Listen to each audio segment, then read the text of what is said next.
Language learning is an ongoing process, and there's always something new for you to learn, even from those as little as everyday things.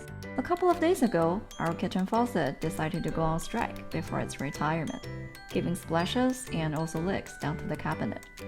By taking a closer look at it, we realized it was punctures on the hose that were to blame. Our first reaction was to ask the condo manager for help, but we were dissuaded by the cost of the repairs, especially the part of hiring a plumber. So let's do it ourselves.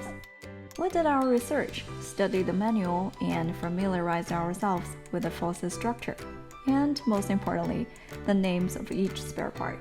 I think that's one of the most intimidating parts of English learning. No matter how many words or technical terms you think you've already accumulated and know, you will never fail to get surprised by endless new ones of different aspects and specializations. Like this time, we can need to refresh our vocabulary of hardware and tools.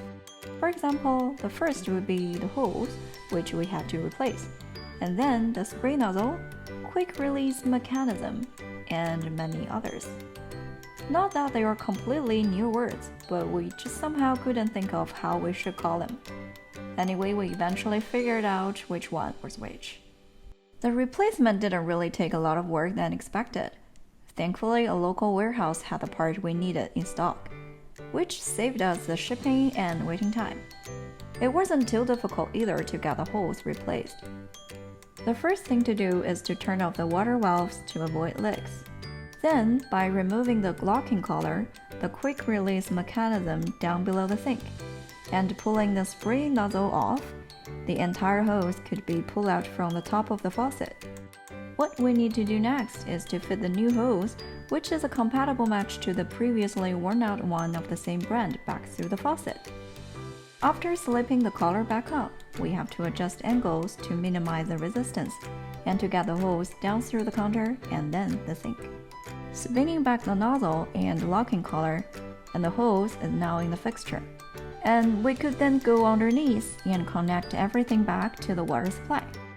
Finally, use a screwdriver to screw the counterweight back to the hose, so that I could ensure the released hose spring back to the spout as it should be.